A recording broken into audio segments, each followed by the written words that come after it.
The GOP candidates must save us all a lot of time by just telling us which parts of America they don't hate.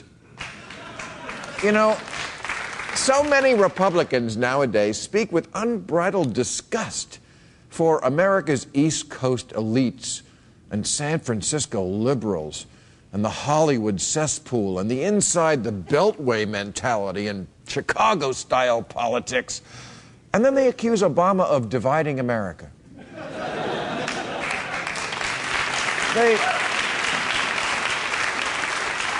They say, how can we be one nation under God if Democrats keep talking about the two Americas and the haves and have-nots and the 99% versus the 1%?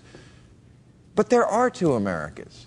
We are a nation of haves and have-nots. And when it comes to dividing America, it's Republicans who in recent years have carved out a nation into two distinct territories. There's the heartland, and then there's the rest of the country, a vast, nightmarish wasteland of college professors, museums, and people who recycle. I mean, just think of the list of these parts of America that Republicans are publicly bitching about. Chicago, that lawless hellhole where Obama learned how to thug. Hawaii, the state liberals made up so Obama could become president.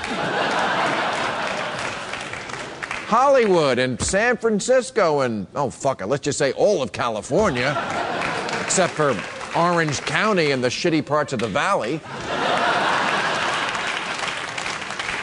I mean, just mention Massachusetts with a big eye roll, and it's an automatic applause break at the CPAC convention. Taxachusetts.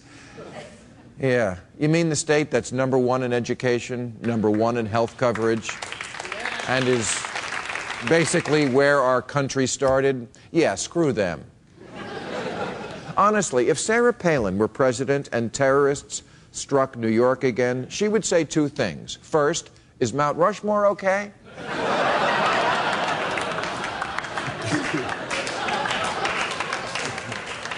And two, well, at least they didn't hit the real America. Democrats don't do this. Jerry Brown doesn't stand under the Hollywood sign and say, now, I don't know if this will play in Texas or down on the farms where they have no values and fuck chickens. But you here in Hollywood are the real Americans. It never happens. Pretty soon, the only parts of America acceptable to the right will be Boise, Idaho, Branson, Missouri, and a nursing home in Florida with the 6 remaining Cubans who still give a shit about Castro. And yet, somehow, they keep finding more parts of America to hate. Last week, Newt Gingrich blasted New York elites who, quote, live in high-rises and ride the subway. I shit you not, Newt Gingrich called the subway elitist. Because that's the ultimate in hoity-toity travel, if you're able to smell pee while a vagrant presses his dick against your thigh. I mean, subway riders, they think they're so great, packed ass to crotch in a shrieking, creaking, lurching, airless underground tube. Why don't they travel like real Americans on a spaceship to the moon? Now,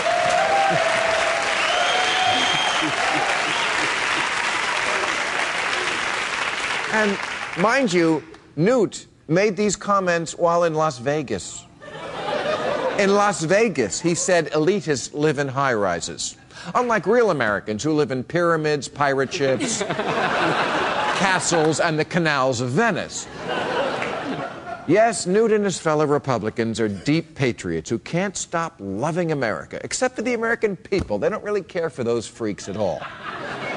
And especially not elitists. And anyone who's ever learned a foreign language, visited a foreign nation, or read a book that wasn't about a 5-year-old going to heaven is an elitist. Because you know where people read, don't you? The subway.